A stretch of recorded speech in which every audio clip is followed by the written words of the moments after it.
Hey everyone, it's Ruby with Valhalla Organics, and I want to welcome you to a beautiful spring day here on our farm. We're going to take a little tour today so you can see what's happening and what's about to happen this season for our farm. Right behind me, this is my favorite thing. This is the plum tree, and behind there is an apple tree, and they're blooming. This is my favorite time of year when the flowers are coming back, temperatures are going up, we're getting a good amount of rain and we're looking forward to a really awesome growing season. So let's take a little walk around. It's a super windy, blustery day, so I've got this special little poof ball on my microphone, and hopefully that'll help you to be able to hear everything we're going to talk about.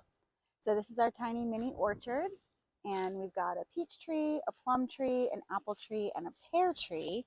We've actually got nothing really much happening with the peach and the pear right now, but the plum tree and the apple tree, like you saw, are in bloom.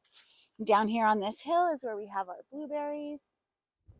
I'm gonna have to weed whack a path down to the blueberry bushes, but they're doing really, really well. We're so pleased that they've survived over the winter, and this year we should be able to get a really good blueberry crop.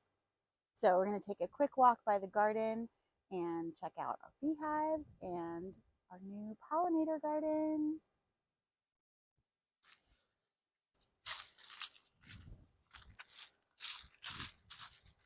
So the garden looks kind of terrible right now because it's still basically sleeping. So we don't have anything that's supposed to be coming up right now. We didn't do any early spring plantings. So as you can see, not a whole lot happening at the moment in the regular garden, but that's about to change really soon. These rows right here are all asparagus. So in the next few weeks, we should be getting a ton of little asparagus sprouts coming up. And this is finally the year when we get to eat them and we get to pickle them. So asparagus is a long-term crop. You always want to let it be for the first couple of years so that it can establish those strong roots and keep coming back up year after year. So this year will be the first time that we're actually doing a pretty robust harvest on that asparagus. I'm going to speed this up a little bit because it's kind of boring. Got a compost bin out there. As you can see, we still have the trellis up from last year's cucumbers, and we are planning on actually doing something completely different with field one this year. We are going to do a cover crop. So that's something that's going to feed the soil and renew that land so that it will be more productive for crops in the following year. So all of that trellis is going to come out, and we're going to be planting a really diverse set of cover crops that are excellent for pollinators and excellent for the soil. So all over our property, there's kind of random bulbs and flowers. And it's one of the things I really, really love. So let me just check this out here. There's some random daffodils and some vinca.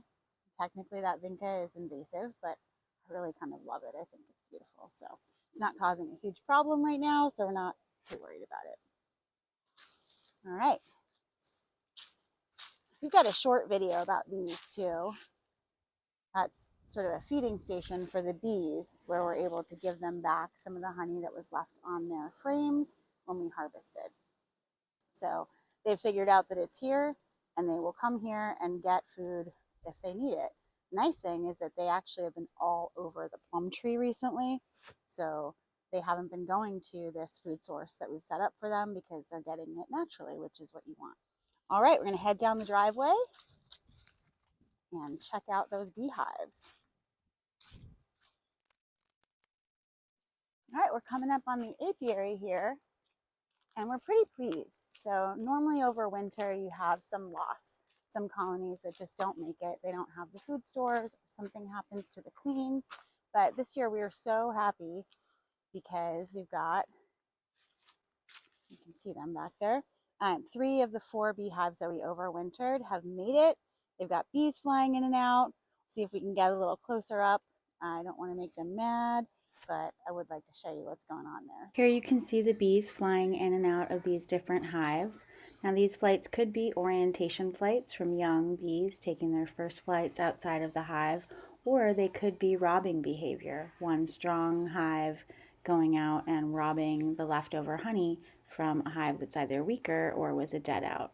This one on the end we know did not make it through the winter, and we won't know for sure if the colonies are thriving or not until I get in later this week and do some inspections. All right, so continuing on with the tour, I'm going to go all the way up to the end of our driveway, and this is the most exciting thing, I think, that we've done this past year. We won a grant from the Pollinator Partnership and ChangeX, and we were able to put in this really cool pollinator garden, and it's early spring, so the flowers are actually starting to come up. I've been coming up here kind of obsessively. It's been a great way to get my steps in, and the mailbox is up here, so I've been a lot more consistent about checking the mail because there's this incredible garden up here to see.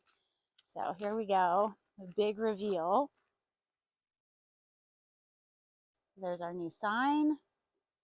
And look at all the flowers. I'm going to flip the camera around so you guys can see what this really looks like, but it's an incredible upgrade to the front of our property, and it's a great way to get people interested and excited about pollinators. So here we go. So this is our pollinator garden, and I'm so excited to show you a little bit more in depth. We have a whole video series just about how we built the bed and selected the varieties that we're growing in here, and you can check that all out. I'll put the link up right there. And one of the things I love the most about this garden is that the Pollinator Partnership actually has these really cool printable signs. So we've got a pollinator garden sign that lets people know this area provides food, nesting, and resting for pollinators. And that is an awesome way to get people more engaged and more excited. They'll see the flowers, get curious, get excited about it, and we're hoping there'll be even more folks helping out with pollinators in our local area and finding out about it because of the garden and because of our videos about it. Thank you so much for joining us today on the farm. We hope you're loving these virtual tours as much as we love hosting you virtually here on our farm.